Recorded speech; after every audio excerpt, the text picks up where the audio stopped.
My dear all students and viewers, welcome on my YouTube channel.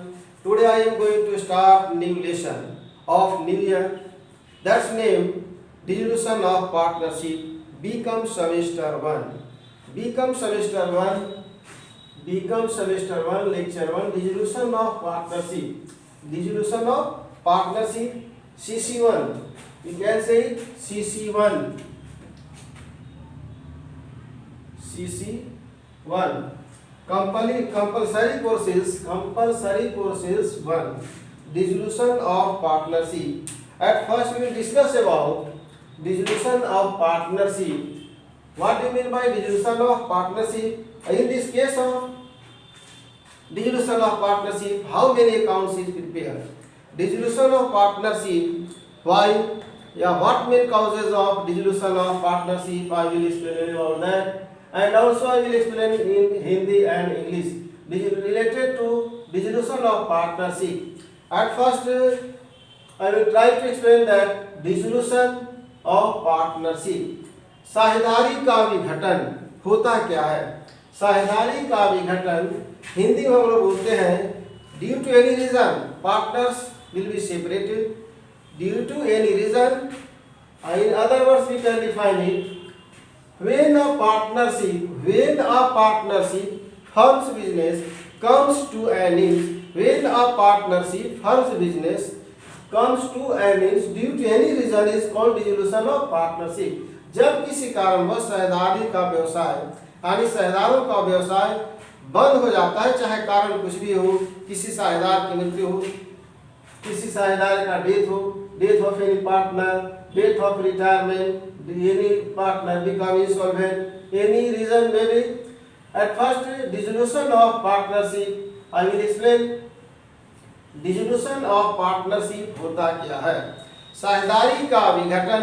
विघटन means होता है टूटना, separation due to any reason. Partners जो है अलग अलग हो जाते हैं तो उसको हम बोलते हैं डिसोल्यूशन ऑफ पार्टनरशिप. यानी डिसोल्यूशन ऑफ पार्टनरशिप और फर्म का डिसोल्यूशन दोनों में डिफरेंस होता है. जैसे हम एक एग्जांपल लेते हैं. At first we will discuss about dissolution of partnership. Suppose that A B C there are 3 partners. Due to any reason A death कर जाता है, after death of A, after retirement A, after insolvency of A, separate and also C, अलग हो जाता है, बच जाता है बी.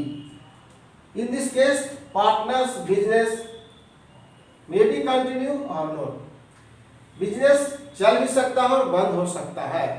यानी ए और सी किसी कारणवश अलग हो गए due to separate any reason, बचा बी, तो ए और बी यहाँ पर ए और सी का सेपरेशन से इसका विघटन हो सकता है.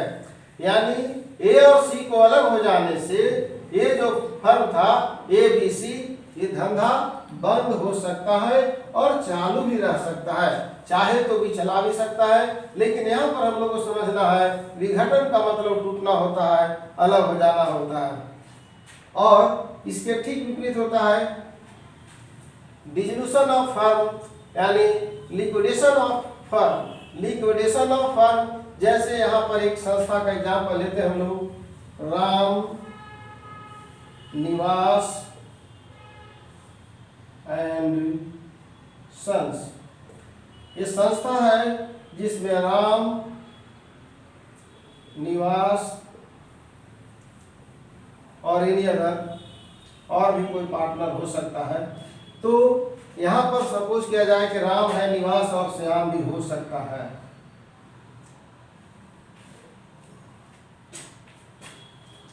Ram Niwas and sons due to any reason firm close. Due to any reason firm close. Ram Niwas and sons firm close हो जाता है. In this case firms business close and partners will be also separated. अब यहाँ पर फर्म को बंद हो जाने से आफ्टर लिक्विडेशन ऑफ फर्म यानी पार्टनरशिप फर्म आल्सो क्लोज्ड. यहाँ पर चूंकि अलग हो रहा है तो यहाँ पर बिजनेस कंटिन्यू रह सकता है और नहीं भी रह सकता है। ये डिपेंड्स करता है सिचुएशन पर, परिस्थिति पर। राम निवास एंड सन्स एक फर्म है। इसको क्लोज हो जाने के बाद अन्य शहदारों का व्यवसाय फर्म स्वतः ही बंद हो गया। कहने का मतलब कि पार्टनरशिप फर्म का dissolution and dissolution of partnership firm से फर्म का डिसोल्यूशन नहीं होता। अगेन मैं रिपीट करता हूँ, डिसोल्यूशन ऑफ पार्टनरशिप फर्म से यानी फर्म का डिसोल्यूशन नहीं होता बल्कि साझेदारों का विघटन होता है। लेकिन फर्म का जब डिसोल्यूशन हो जाता है, फर्म का जब लिक्विडेशन होता है, जब इसका समापन हो जाता है तो फर्म का कारोबार, फर्म का व्यापार, फर्म का धंधा स्वतः ही बंद हो जाता है। तो अभी इन दिस लेसन जो हम लोग को पढ़ना है, डिस्कस करना है, वो मैटर है डिसोल्यूशन ऑफ पार्टनरशिप। यानी 12th में पढ़े होंगे डिसोल्यूशन ऑफ पार्टनरशिप फर्म तो आया नहीं होगा, लेकिन वहां पर था पार्टनरशिप फर्म। तो जब साझेदारी फर्म का गठन होता है पार्टनरशिप एक्ट 1932 के तहत, तो वैसी स्थिति में मिनिमम 2 पार्टनर्स, कम से कम 2 व्यक्ति का होना जरूरी होता है। तो यानी वहां पर हम लोग बैक नहीं होना है, क्योंकि अभी जो हम लोग पढ़ रहे हैं फॉर्मेशन नहीं पढ़ रहे हैं, बल्कि यहाँ पर पढ़ाया जा रहा है डिसोल्यूशन। तो आते हैं हम लोग डिसोल्यूशन पर। तो आफ्टर डिसोल्यूशन क्या होता है? ये सीधी सी बात है कि after dissolution of partnership condition क्या होगा कि फर्म का जब धंधा बंद हो जाएगा तो वैसी स्थिति में जो पार्टनर्स का लायबिलिटी होगा उसको हम लोग पेड करेंगे। पेड करने से पहले फर्म की संपत्ति को विक्रय करना होगा, सेल करना होगा। सेल करने से जो पैसा आएगा उससे हम लोग कर्जा का लायबिलिटी का पेमेंट करेंगे, ये रिजल्ट होगा। लेकिन इसके बाद after dissolution of partnership I will discuss about कि how many account is prepared. Number 1 realisation account,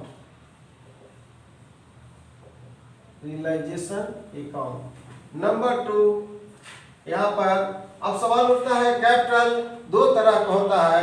in this lesson you will study, I will teach you partners capital यानी fix capital और fluctuating capital.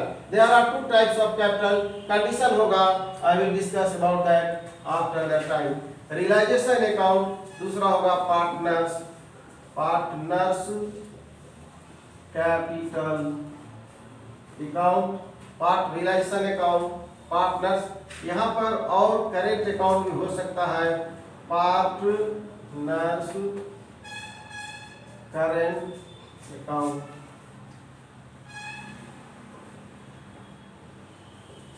Partners loan account, partners loan account, bank account और cash account. Remember, at first realization we will prepare realization account, partners capital account or current account. In case of fixed capital, partners current account is prepared. In case of fixed capital, there are 2 account is prepared, partners capital or partners current account. In case of fluctuating capital, only 1 account is prepared, that is called partners capital account. Partners loan account, यदि firm किसी साझेदार से firm, if firm taken loan from any partner, in this case partners loan account is open or also not open. In this case partners loan will be transferred to partners capital account. In this case there are 2 conditions of treatment of partners loan. In this case there are 2 conditions of treatment of partners loan. Partners loan का treatment का 2 condition हो सकता है। पहला condition होगा कि आप partners loan को खाता खोल करके पेमेंट करेंगे या पार्टनर्स लोन को हम पार्टनर्स कैपिटल अकाउंट में ट्रांसफर करेंगे, ये परिस्थिति पर निर्भर करता है। पार्टनर्स कैपिटल अकाउंट बताया गया। सबसे पहले हम लोग डिस्कस करेंगे रियलाइजेशन अकाउंट। रियलाइजेशन अकाउंट का हिंदी होता है वसूली खाता, यानी रियलाइजेशन अकाउंट को हम लोग डिफाइन करने जा रहे हैं। Realization account is a nominal account. Realisation account is a such account which is prepared to know the position of the firm, to know the find out profit और loss. Realization account is prepared to find out net profit or net loss after dissolution of partnership. Realization account एक मास का रहेगा तो realization account is a nominal account. Realization 1.5-2 number का रहेगा तो realization account is prepared by the firm after dissolution of firm to find out net profit or net loss. Short में one lines कि realization account is prepared to find out net profit और net loss. Realization account बनाने का main मकसद है इस बात का पता लगाना कि साझेदारी के विघटन के बाद यानी साझेदारी का धंधा बंद होने के बाद, साझेदारी फर्म का धंधा बंद होने के बाद यानी फर्म की स्थिति यानी उसे लाभ हुआ या हानि हुआ। नेक्स्ट टॉपिक है पार्टनर्स कैपिटल अकाउंट यानी पार्टनर्स का to know the partners capital account is prepared to know the position of the partners कि उसे क्या मिला या लाना पड़ा यानी ले गया और लाया। कहने मतलब उसकी स्थिति को पता लगाने के लिए कि पार्टनर्स का पोजीशन क्या है, उसे मिल रहा है कैश जाने के बाद या उसे लाना पड़ रहा है, इस बात का पता लगाने के लिए हम लोग पार्टनर्स कैपिटल बनाते हैं।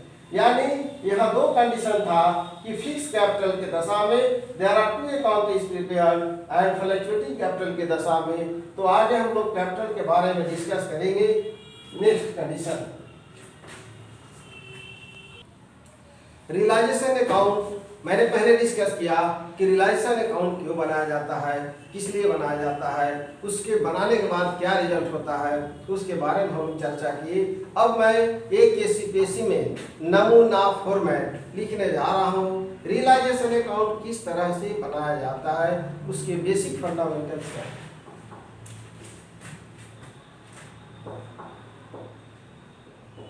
Specimen of realisation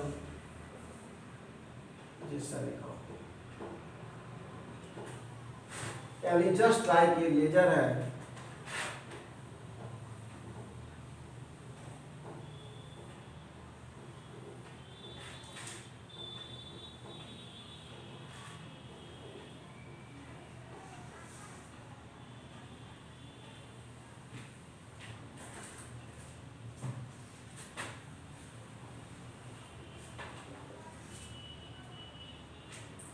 particular amount rupees, particular amount rupees। सबसे पहले एट फर्स्ट हम लोग इस रियलाइजेशन अकाउंट का सबसे पहले डिसोल्यूशन के बाद हम लोग संपत्ति और दायित्वों को रियलाइजेशन अकाउंट में ट्रांसफर करेंगे। At first we will transfer to all assets and all liability of the firm in realization account। सबसे पहले हम लोग संपत्ति और दायित्वों को ट्रांसफर करेंगे, उसके बाद रिजल्ट होगा कि हम लोग एसेट्स को सेल करेंगे। सेल करने के बाद जो पैसा मिलेगा वो राइट में लिखेंगे, जो खर्चा होगा लेफ्ट में लिखेंगे। To all sundry assets account, all sundry assets account याद रखना है। All sundry assets individually you can write here land and building याद रखेंगे, एक्सेप्ट यहाँ लिखते हैं except cash in hand, cash in hand and cash at bank, इसको छोड़ करके ऑल सन्ड्री एसेट्स यहाँ लिखेंगे एक्सेप्ट छोड़ करके cash in hand and cash at bank. और जब भी लिखा जाएगा तो बुक वैल्यू पर अमाउंट यहाँ जो लिखा जाएगा वो बुक वैल्यू यानी घटा हुआ मूल्य नहीं होगा, बुक वैल्यू। अब इसी तरह से हम लोग संपत्ति को ट्रांसफर कर दिए, यहाँ राइट ऑफ हो रहा है, एसेट्स का डीआर बैलेंस होता है, यहाँ हम लोग क्रेडिट कर दिए। जर्नल एंट्री यानी जर्नल एंट्री हम लोग लेजर से ही बनाएंगे, लेजर से जर्नल एंट्री कैसे तैयार करेंगे ये नया तरीका बताया जाएगा कि रियलाइजेशन पहला एंट्री होगा रियलाइजेशन अकाउंट या टुवर्ड्स सैलरी एसेट्स अकाउंट, उसी तरह से दूसरा एंट्री करने जा रहे हैं by all salary liabilities account. यहां पर except capital, general reserve and reserve fund. यहां पर इसको हम लोग ट्रांसफर नहीं करेंगे। रियलाइजेशन अकाउंट में कैपिटल भी नहीं आएगा, general reserve and reserve fund भी ट्रांसफर किसी भी कीमत पर नहीं होगा। All are transfer partners capital account, all are transfer to partners capital और current account, note realisation account. दूसरा टॉपिक, अब इन केस ऑफ डिल्यूशन या रियलाइजेशन, मतलब कि संपत्तियों को बेचने में जो खर्च होगा उसका खर्च लेफ्ट में लिखा जाएगा टू बैंक और cash account. To bank account, यहां हो गया एक्सपेंसेस। टोटल एंट्री हम बताएंगे बाय बैंक अकाउंट। कैश भी लिखेंगे, अगर बैलेंस शीट में कैश इन हैंड दिया हुआ है तो हर जगह कैश लिखेंगे, अगर बैंक दिया हुआ है तो बैंक लिखेंगे।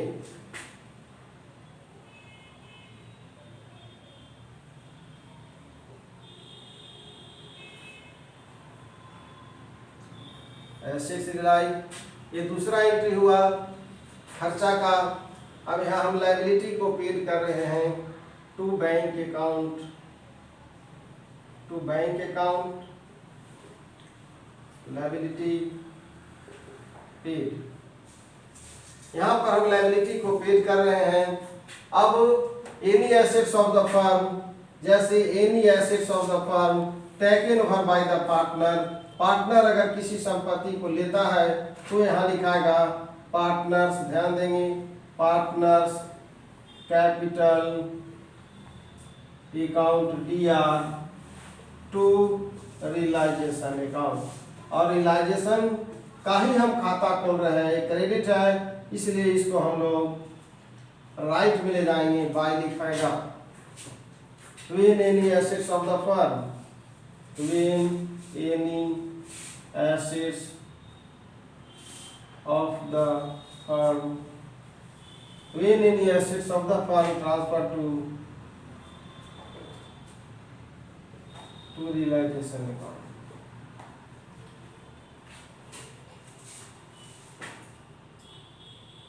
by partners capital account, by partners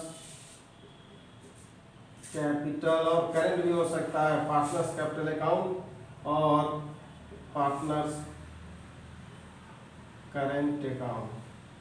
इस सिचुएशन पर निर्भर करता है। यहां पर हुआ ब्रैकेट में लिख रहे हैं हम any assets, any assets taken over. Next to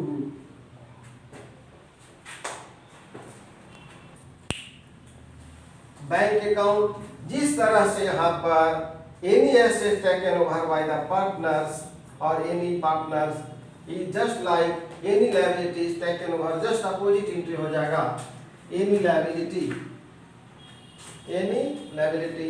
यहाँ पर भी होगा पार्टनर्स, पार्टनर्स कैपिटल अकाउंट और partners current account. When any liability, when any liability taken over, when any assets है पार्टनर्स कैपिटल अकाउंट या to realisation account, just opposite entry हो जाएगा। यहाँ पर देखिए लिखा हुआ है रियलाइजेशन अकाउंट या to partners capital account, realisation account या to partners current account in case of any liability taken over by the partner. Partner assets और यानी लायबिलिटी को ले सकता है, लेने के बाद इस तरह का एंट्री होगा। आगे याद रखेंगे कि रियलाइजेशन अकाउंट में मैंने पहले ही बताया कि सबसे पहले संपत्तियों को ट्रांसफर करेंगे, उसके बाद दायित्व को, संपत्ति के बेचने से जो पैसा प्राप्त होगा इधर लिखेंगे, जो खर्चा होगा उसको भुगतान कर देंगे लेफ्ट में, कर्जा भरेंगे लेफ्ट में, कोई दायित्व लेगा तो इधर, संपत्ति लेगा तो इधर। यानी जनरली इस तरह से एक फॉर्मेट है कि इधर क्या आएगा उधर क्या आएगा। तो अब एंट्री हम लोग करेंगे तो गिनना शुरू कीजिए कि रियलाइजेशन अकाउंट या to all salary assets account, realisation account या टू बैंक अकाउंट, 2 एंट्री हुआ। रियलाइजेशन अकाउंट या टू बैंक, ये लायबिलिटी पे। रियलाइजेशन अकाउंट या टू पार्टनर्स कैपिटल, 4 एंट्री हुआ। फिर इधर ऑल सैलरी लायबिलिटी अकाउंट या टू रियलाइजेशन, बैंक अकाउंट या to realization, partners capital account या टू रियलाइजेशन। यानी याद करने की, रटने की जरूरत नहीं है, केवल एक ट्रिक से ही काम आपका चल सकता है। अब देयर आर 2 रिजल्ट, कंडीशन 2 हो सकता है, या प्रॉफिट होगा या लॉस। तो यहाँ पर लिखते हैं हम लोग प्रॉफिट, पहला केस होगा if right side is greater than, ये राइट बढ़ गया, सपोज कीजिए कि राइट बढ़ गया तो यहाँ प्रॉफिट होगा, यहाँ लिखेंगे हम लोग। प्रॉफिट में भी वही कंडीशन होगा, टू पार्टनर्स कैपिटल अकाउंट। अगर फ्लक्चुएटिंग है तो, अगर फिक्स है तो लिखाएगा और पार्टनर्स, टू हो जाएगा partners current account, current account.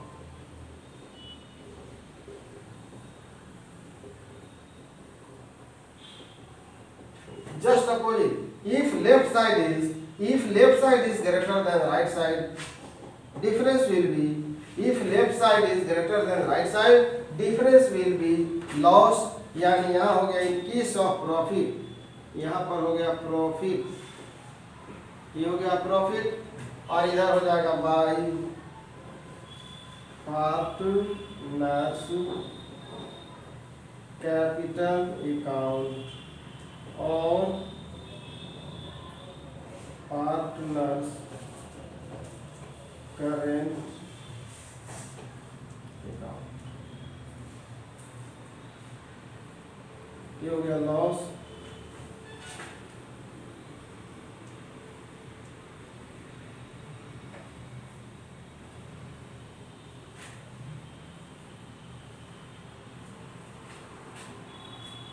पुनः मैं रिपीट कर रहा हूँ कि रियलाइजेशन अकाउंट बनाते समय इस बात का ध्यान रखेंगे कि बैलेंस शीट में जो संपत्ति होगा राइट में सीधे लाएंगे लेफ्ट में, लेफ्ट में हमेशा कैपिटल और लायबिलिटी होगा तो लायबिलिटी जाएगा राइट में, लायबिलिटी में आएगा creditor, BP, bank loan, bank overdraft, short loan. चूंकि यहाँ पर स्पेसिमेन में बहुत बढ़ा करके लिखने के बाद स्टूडेंट को समझने में परेशानी होगी। अब यहाँ पर ध्यान देंगे ऑल एसेट्स है तो मात्र लिख दिया गया है एक्सेप्ट मतलब छोड़कर cash in hand and cash at bank. तो चाहे लैंड एंड बिल्डिंग हो, स्टॉक होगा, डेटर होगा, प्लांट एंड मशीनरी होगा, बिल रिसेबल होगा, प्रीपेड एक्सपेंसेस, यानी सारी संपत्ति को हम इंडिविजुअली लिखेंगे। और राइट साइड में हम लोग इंडिविजुअली सन्ड्री लायबिलिटीज को लिखेंगे। बैंक ओवरड्राफ्ट होगा तो bank overdraft, bank loan, sundry creditor, BP, outstanding expenses. Realization account complete हो गया। अब बनेगा पार्टनर्स कैपिटल और करेंट अकाउंट, तो लंबा है और उसमें हमको इस बात को भी एनालिसिस करना है, डिस्कस करना, विश्लेषण करना है कि कैपिटल होता क्या है, कैपिटल कितने तरह का होता है। तो मैंने तो इसे डिस्कस किया कि कैपिटल 2 तरह का होता है, एक होता है फिक्स कैपिटल, दूसरा होता है फ्लक्चुएटिंग कैपिटल। अब हम लोग एक यहाँ पर अकाउंट और खोलते हैं,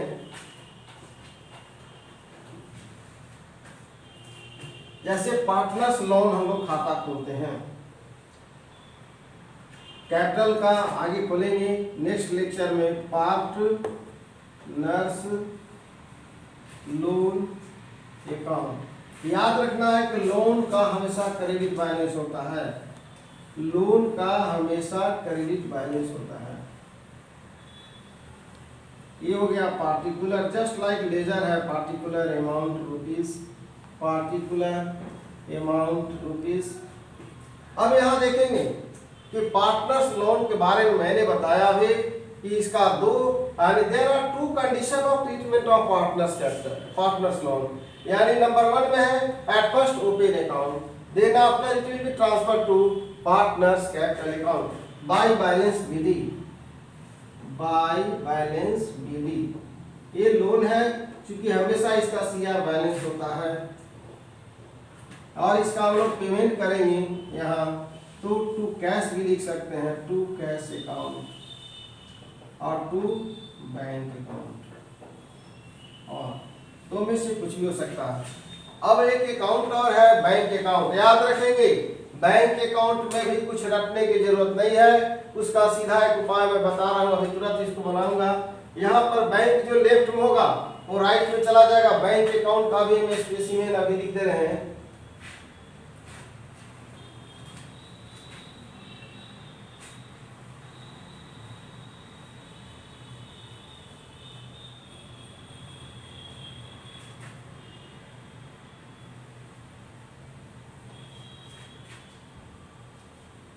याद रखना है कि पार्टनर्स लोन कभी भी पार्टनर्स वाइफ लोन होगा तो यहाँ ट्रांसफर होगा, लेकिन पार्टनर्स लोन ट्रांसफर नहीं होगा क्योंकि उसको यानी रिलायंस के बाद हम लोग पेमेंट करते हैं। अभी हम लोग एक बैंक अकाउंट यहाँ खोलते हैं, बैंक अकाउंट।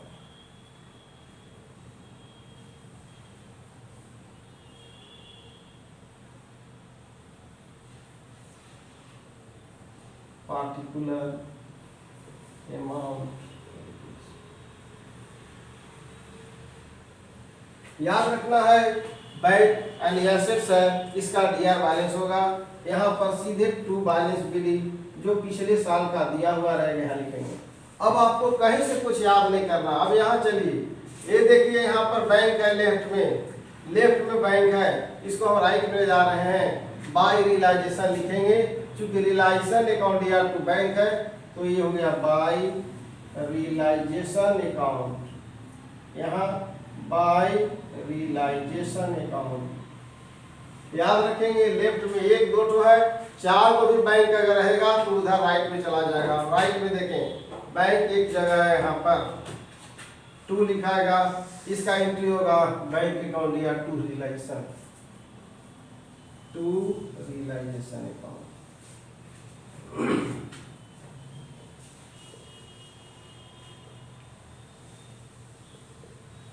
एक और चीज यहाँ देखें, अभी तो मैंने क्लोज कर रहा लेकिन यहाँ पर भी है, ये लेफ्ट में है, ध्यान देंगे। पार्टनर्स लोन अकाउंट या टू कैश और बैंक है, ये लेफ्ट में है, किधर चला जाएगा राइट में। क्या लिखाएगा सो देखें, बाय नाम लिखाएगा partners loan account, by partners loan account. इसीलिए बैंक बना दिया गया कि इसको बना चुके हैं। नेक्स्ट लेक्चर में पूरा इसको लिखेंगे नहीं, लेफ्ट का दोनों बैंक राइट में चला गया और राइट का जो है बैंक लेफ्ट में पहले से था टू बैलेंस विधि, ये रियलाइजेशन आ गया। यहाँ पर कैश और बैंक लिखे हुए थे, तो अगर पहले मैंने बताया कि बैलेंस शीट में अगर कैश इन हैंड है, कैश है, तो हम हर जगह everywhere will write in cash, और अगर बैंक है तो बैंक लिखेंगे। लेफ्ट में बैंक है तो हम यहाँ पर राइट मिलेगा। ये तो परिस्थिति पर डिपेंड करता है कि कौन सा खाता खोलना है, बैंक का खोलना है या कैश का खोलना है। अगला जो टॉपिक होगा उसमें होगा हम लोग का discuss partners capital account, partners current account कैसे और किन परिस्थितियों में तैयार किया जाता है, उसके बारे में हम लोग विस्तृत रूप से एनालिसिस करेंगे। आज डिसोल्यूशन ऑफ पार्टनरशिप का पहला पार्ट यानी रियलाइजेशन अकाउंट मैंने बताया कि रियलाइजेशन अकाउंट होता क्यों है, क्यों तैयार किया जाता है। यानी realization after dissolution of partnership, साझेदारी के विघटन के बाद कौन कौन से खाते तैयार किए जाते हैं, क्यों तैयार किए जाते हैं, इसका मैंने विस्तृत विवरण एनालिसिस कर दिया।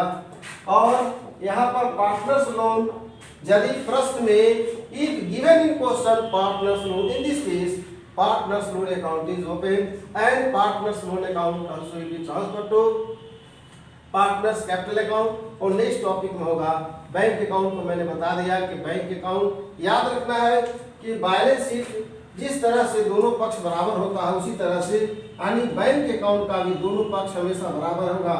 अगर कहीं गलती हो रही है तभी नहीं मिलेगा। अगर 1 लाख है